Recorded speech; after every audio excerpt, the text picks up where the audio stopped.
Hey again, welcome back to Gorilla Guitar. I'm John Rush. For this lesson, we're going to start looking at arpeggios. Arpeggios are great. They're frustrating for a lot of people because it takes time to get comfortable with playing arpeggios, but they're really cool and they can add a lot of things to your playing and a lot of things that musically you may want to do that you can't do because you don't know arpeggios. So let's look at them now. The term arpeggio just really means broken up chord. I mean, that's not the official term for it, but to arpeggiate a chord means to play the notes of a chord individually. So like this, if you were to play an A arpeggio, technically that's an arpeggio because you're playing those notes broken up. With major chords, they're made up of the 1, the 3, and the 5 of the scale. So the first note, third note, and fifth note of the scale. And a chord is just a grouping of those notes. So an arpeggio is when you're playing just those notes in succession. So you would be playing 1, 3, 5, 1, 3, 5, 1, 3, 5, working your way up and then working your way back, playing 1, 5, 3, 1, 5, 3, like that. So let's look at your diagram there and you'll see what I'm talking about.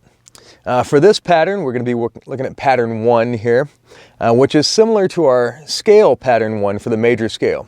But we're only going to be playing the first note, the third note, and the fifth note out of that major scale. So look at your diagram there and you'll see we're starting with our pinky on the 7th fret of the 6th string. So here we go. 4, 3, 1, 1, 1, 4, 4. And working back down, 4, 4, 1, 1, 1, 3, 4. Generally, you want just the note you're playing to be the one that's being heard.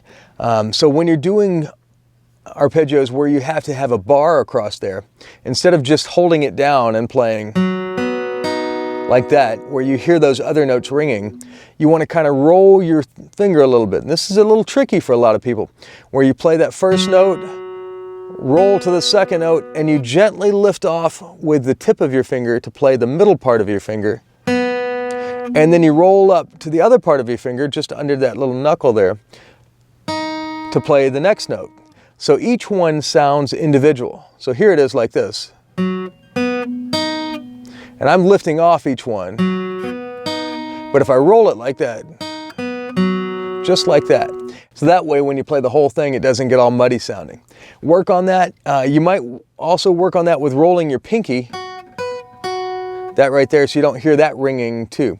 It's going to be a little frustrating for you maybe, but maybe not. Take your time with it. Work on picking it back and forth. Work on picking it just down. Work on picking it just up. And then start with an up pick. Try that. Start with a down pick. Try that. You'll find skipping strings like this can be a little awkward compared to playing scales where you're just working your way up. But it's really good for you, and it's going to be the next step to get you to where you want to be. So again, for Gorilla Guitar, I'm John Rush, and I'll see you next time.